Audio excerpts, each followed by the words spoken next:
So many cars claim to be unique, but the Range Rover really is, continuing to set the standard in the super luxury SUV sector.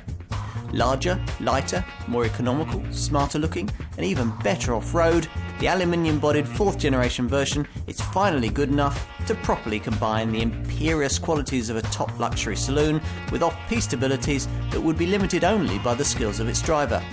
A Rolls-Royce in the rough, there's nothing quite like it. Sometimes being the best just isn't good enough. Take the Range Rover. With a pedigree going back through 4 distinct generations all the way back to 1970, it's always been the finest 4x4 by far. Yet the challenges still remain. How to continue to be the world's leading luxury SUV at the same time as appearing credibly eco-centric? How to make further forays into the market for super luxury saloons that don't have to be able to cross the Congo or see you through Siberia. And how to reach out to buyers from both segments who would never previously have considered owning a Range Rover. This Mark IV model must do all of these things and much more. An extreme challenge certainly, but then this car is well used to those.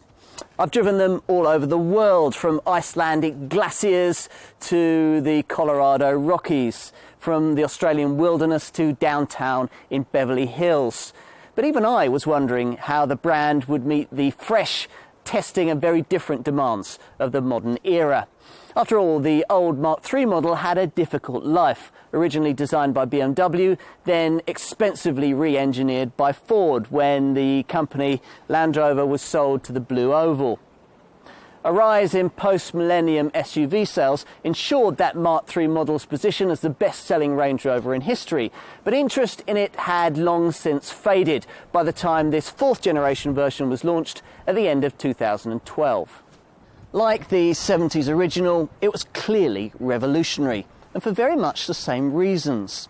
A lightweight aluminium body structure set Spencer King's very first Range Rover apart nearly half a century ago. And here, the SUV market's first adoption of pretty much the same thing gives this car a credible shot at all its stated goals. The lighter weight means it can be larger, faster and more responsive, at the same time as being more efficient, cheaper to run and better equipped. It can claim a lighter eco-footprint, a properly limousine-like rear cabin, and performance to rival that of a super saloon. And yes, it'll be even better if you're setting off across the Serengeti or exploring the Amazon. It'll be more than ever one of a kind. Let's try it. The silence is truly impressive, making this a superb long-distance cruiser. Under the bonnet, very little has changed in the conventional engine lineup. Why would it have? The freshly developed aluminium underpinnings create a weight saving roughly equivalent to a full complement of passengers, which means that this car can go faster and be more efficient without any need for oily tweaking. It also means that this car is now light enough to accommodate something less than a hulking great V8, and it's some time since we've been able to say that about a Range Rover.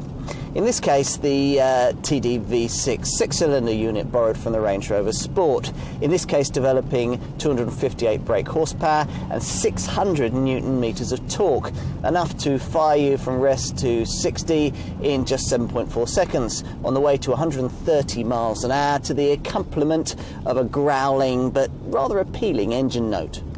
It's all quite satisfying, until of course you try something better. In this case, the 4.4 litre SD V8 diesel that I'm driving here.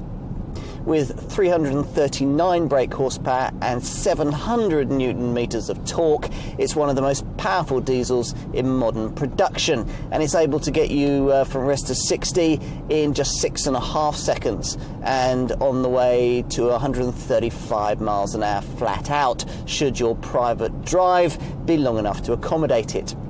Now, those in such a fortunate position will also be able to shoulder the high running costs of the minority interest petrol Range Rover model, the 5-litre supercharged 510 brake horsepower V8 version, able to get from rest to 60 in just 5.1 seconds, before ultimately being artificially restrained at 140 miles an hour. That only leaves the diesel-electric version that you can talk to your dealership about, the hybrid model with 333 brake horsepower. It is able to put out less than 170 grams per kilometre of CO2, yet still sprint to 60 in not much more than 7 seconds. Speed, of course, is one thing. Control is another. Previous Range Rovers have conquered the toughest terrain known on this planet, but have never fully mastered the rather difficult art of making something that weighs as much as 2 family cars handle on tarmac in a way that could really be described as enjoyable. Is this one different? Yeah, you could say that. I'm not going to pretend that it fully rivals the class-leading Porsche Cayenne in this respect, but it gets pretty close for something that has much greater reserves of all-round capability. At least this SD V8 version is. Unlike the entry-level TD V6, it comes as standard with the dynamic response active lean control system that I reckon is pretty central to the kind of driving experience that this car can offer. With this in place, cornering speeds that would either have confounded the Mark III model or had its occupants reaching for the nearest sick bag are completed without passenger comment. Combine this with the great view out you get from the commanding driving position and you'll be amazed at just how easy it is to thread this 5 metre long and 2 metre wide luxury conveyance down a narrow British country lane. Some cars in this class feel really too big and unwieldy for this kind of route, but this one doesn't. Which means that when you're not driving in your wellies and instead you're in the mood and want to click the little rotary controller for the gearbox from D to S and play about with the steering wheel mounted paddles, this car can be a surprisingly satisfying secondary road companion. The air suspension helps, particularly on off-camber roads that dip and crest, showing off the generous maximum wheel travel, and this car's other standout feature, the adaptive dynamics system. Now this offers continuously variable damping, able to program the dampers basically infinitely between extreme settings from soft to hard, depending on the kind of road that you're on. It can even sense when you're travelling off-road and program the system accordingly. Ah yes, off-road conditions. I was getting to those.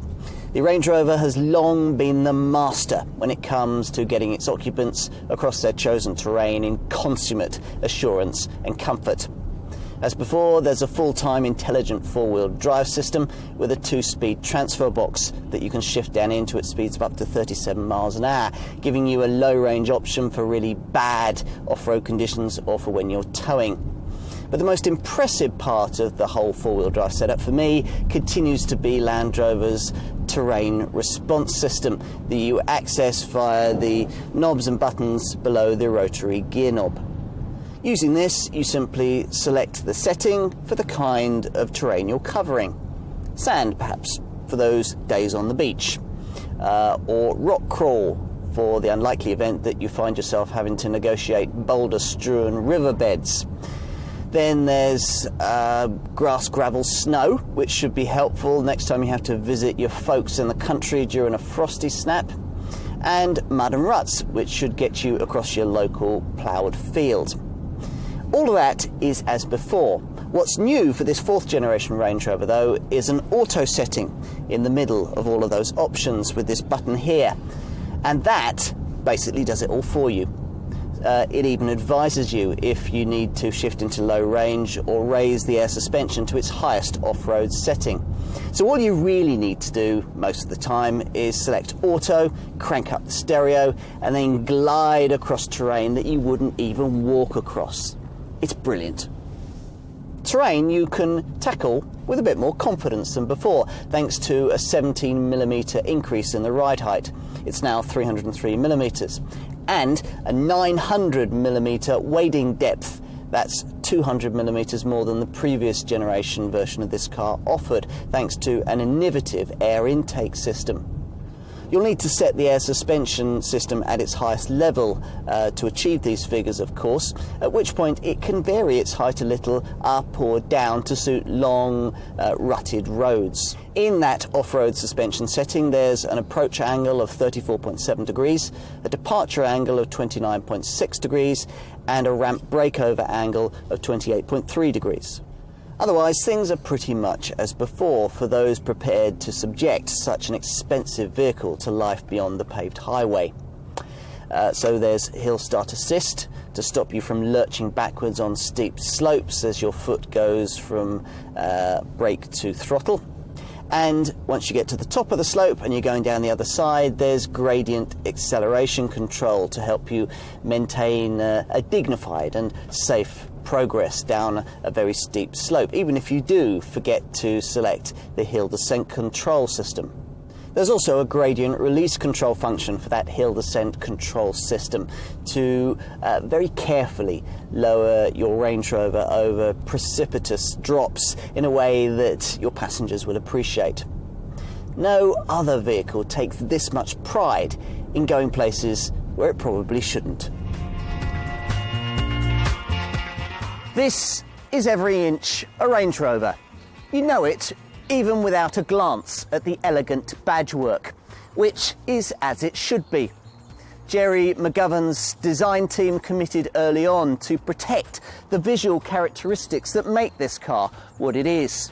The wraparound clamshell bonnet, the deep glass area, the low waistline with the straight feature line along the side with no wedge or step up inside styling, the close wheel arch cuts, and of course the iconic two-piece rear tailgate.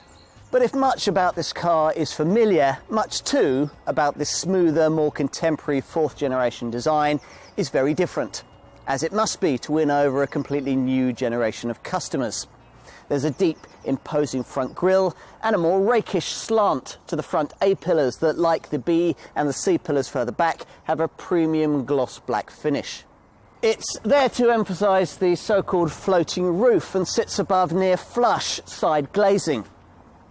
Another neat touch are the side vents on the front doors, while at the rear I really like the high-mounted LED stoplight that's under the rear spoiler. It works on a hidden until lit basis and illuminates the full width of the tailgate. More important though is what lies beneath this slippery shape, essentially a £1 billion investment in aluminium technology. This being the world's first SUV to boast a lightweight all-aluminium monocoque body structure. Now, it's a body structure that sees this car, well, up to 420 kilograms lighter than its steel-bodied direct predecessor. That's equivalent to the weight of a full complement of passengers. And that's despite the fact that this car isn't really much bigger than the previous generation model. Slightly longer and slightly wider for one reason, and one reason only, to offer more space here in the back. Without that, Land Rover knew it could never credibly pretend this car to be as much luxury saloon as luxury SUV. And sure enough, an extra 42mm in the wheelbase has made all the difference. Wider door apertures and a lower access setting on the air suspension make it easier to get in. And once you are in, it's easier to get comfortable with over 1 metre of leg stretching room and a reclining option on the seats for greater comfort on longer journeys. Now, standard models have space for 3 across the back seat here, but in this case I've got the extra cost executive class 2-seat option, which sees the fortunate occupants separated by a veneered centre console and enjoying extra seat adjustment and even seat massaging facilities. This car's larger size still isn't enough to permit the fitment of the couple of extra boot-mounted rear seats you'll find on a Land Rover Discovery, and indeed on what are arguably, in concept anyway, this car's closest to competitors, Toyota's Land Cruiser V8 and the Mercedes GL class. Still, Range Rover buyers have never seemed to want 7 seats. Of much greater importance to them has been luggage space. So I should point out that in this 4th generation version, there's about 10% less of it. The figure is 909 litres now. But you still get this glorious 2-piece folding tailgate, so you can sit and watch Annabelle at her horse trials in comfort. And if you do need more cargo room and you specified the standard 3-person rear bench, you can fold that forward to release up to 2,030 litres. But of course, what really matters is how it feels behind the wheel. And once seated there, you'll find the instruments in the usual place, but not instruments in the way that you might be used to. Now, as with final versions of the 3rd generation Range Rover, the normal speedo and rev counter clocks are replaced by digital facsimiles projected onto a 12.3-inch colour TFT screen. Driving normally, you'd have to look twice to see that anything was amiss, but when you switch to off-road mode, then the rev counter display moves aside in favour of a graphical layout which shows you which wheels are being driven, which diffs are being locked, and much more. This customisable display can be configured to show anything from outside temperature to navigation information, telephone settings to wheel articulation. Seated up front amongst the beautiful leathers, polished metals and handcrafted veneers, you find yourself in a cabin that's as classy and cosseting as you'd want, with simple, elegant controls and a notable absence of button clutter. Most of the main features having been relocated to an 8-inch colour touchscreen that dominates the centre of the dash, and via which, by voice, touch or steering wheel button, marshals everything from sat-nav controls to seat heating, from stereo information to surround cameras. Now, for this screen, Land Rover engineers have developed clever dual view technology, enabling front seat passenger and driver to simultaneously view different images on the screen. So that, for example, you can be viewing sat-nav information as you drive, while your passenger is viewing a DVD video. Very clever.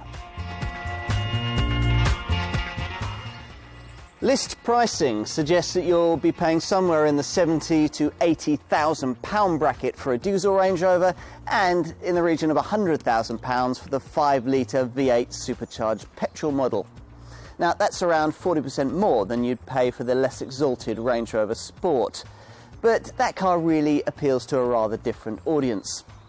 Most potential Range Rover buyers won't even be considering the smaller model, but will instead be deliberating between the 2 diesels supplied with this one and deciding whether or not to find an extra £7,000 to go from the entry-level TD 3-litre V6 diesel to the 4.4-litre SD V8 diesel that I have here. Now, as ever, there's a single 5-door, 5-seat body style, but this time around there are 3 main trim levels. There's a premium of around £6,500 to progress from entry-level Vogue to the Vogue SE spec that I have here. Now, it's hard to imagine why you'd want any more than is supplied with Vogue SE, but if you do, then you can spend a further £10,000 on the model of your choice and progress to the sumptuous realms of the autobiography spec. And rivals? Well, it's easy for Land Rover and loyal owners to say that there aren't any, but in many ways they're right.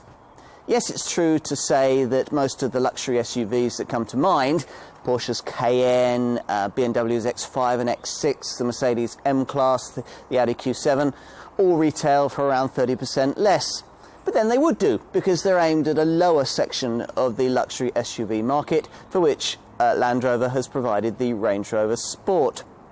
The only 2 luxury SUVs that are more in keeping with this Range Rover's money no object approach, Toyota's Land Cruiser V8 and the Mercedes GL Class, are really rather different, offering 7 seats for a start, practicality that the average Range Rover owner simply doesn't need. For all those reasons, if I were to be one of those people, I'd very quickly conclude then that this is the best 4x4 by far. But is it also, as Land Rover claims, up with maybe even better than the finest luxury saloons you can buy? Well, you could certainly argue that. Okay, it's true that a Range Rover isn't quite as sharp to drive and as magic carpet-like as the kind of Mercedes S-Class or Jaguar XJ that would cost you around 15% less. But on the plus side, you've got that commanding roadway presence, more commanding than any luxury saloon. You've got that brilliant commanding driving position too, in a cabin that's just as lavishly appointed.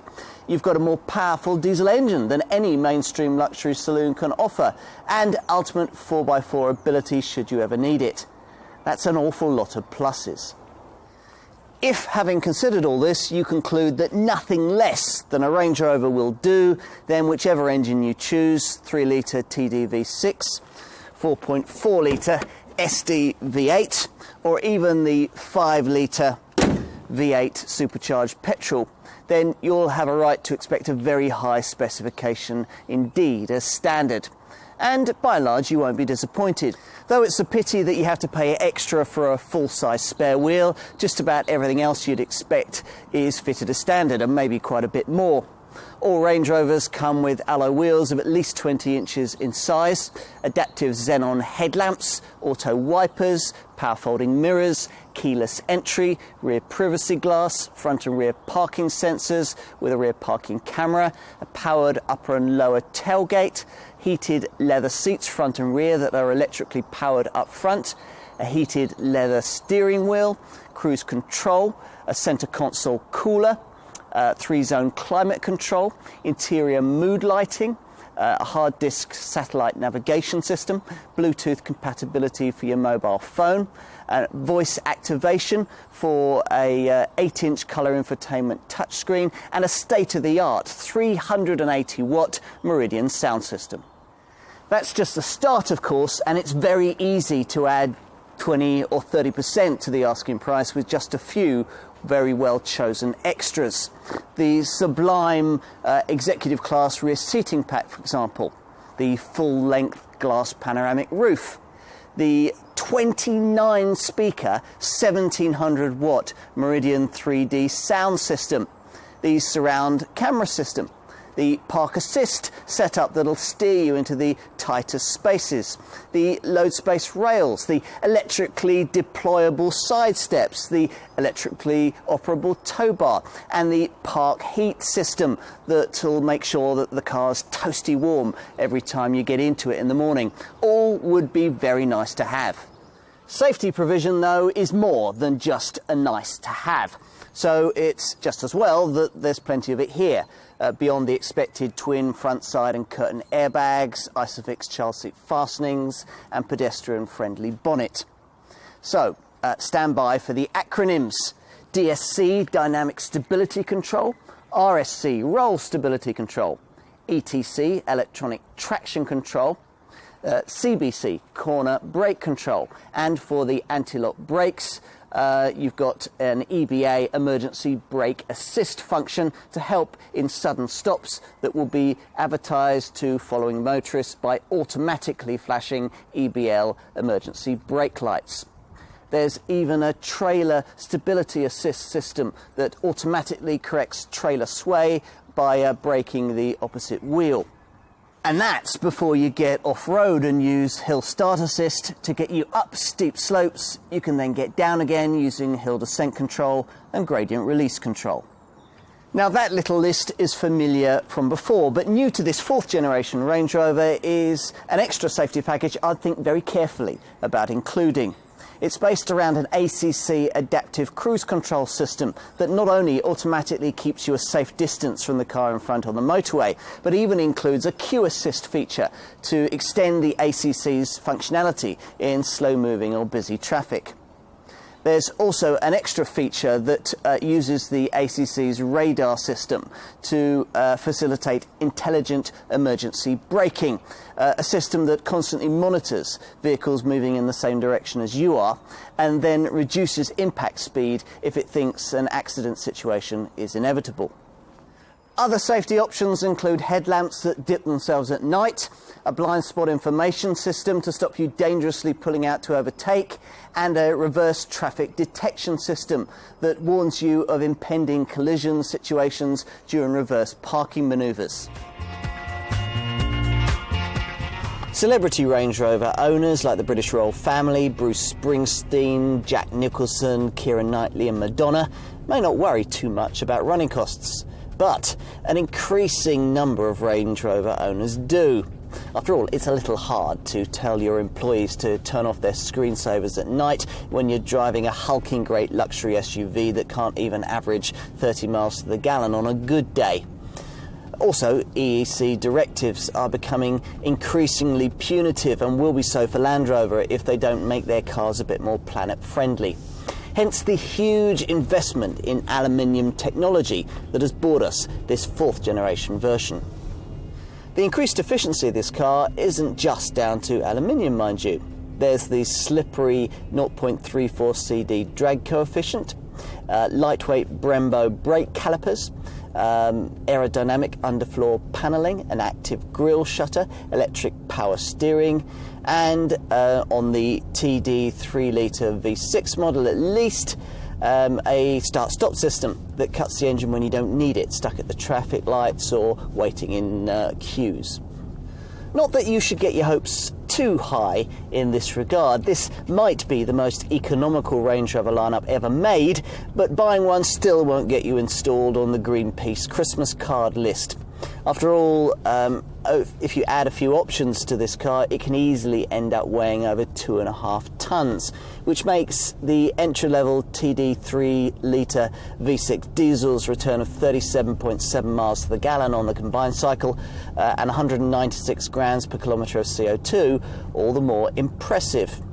Now, thanks to the lightweight structure, this TD-V6 can return pretty much exactly the same performance figures as the V8 diesel in the old Mark III generation Range Rover lineup, yet return fuel consumption and CO2 figures that are 20% better.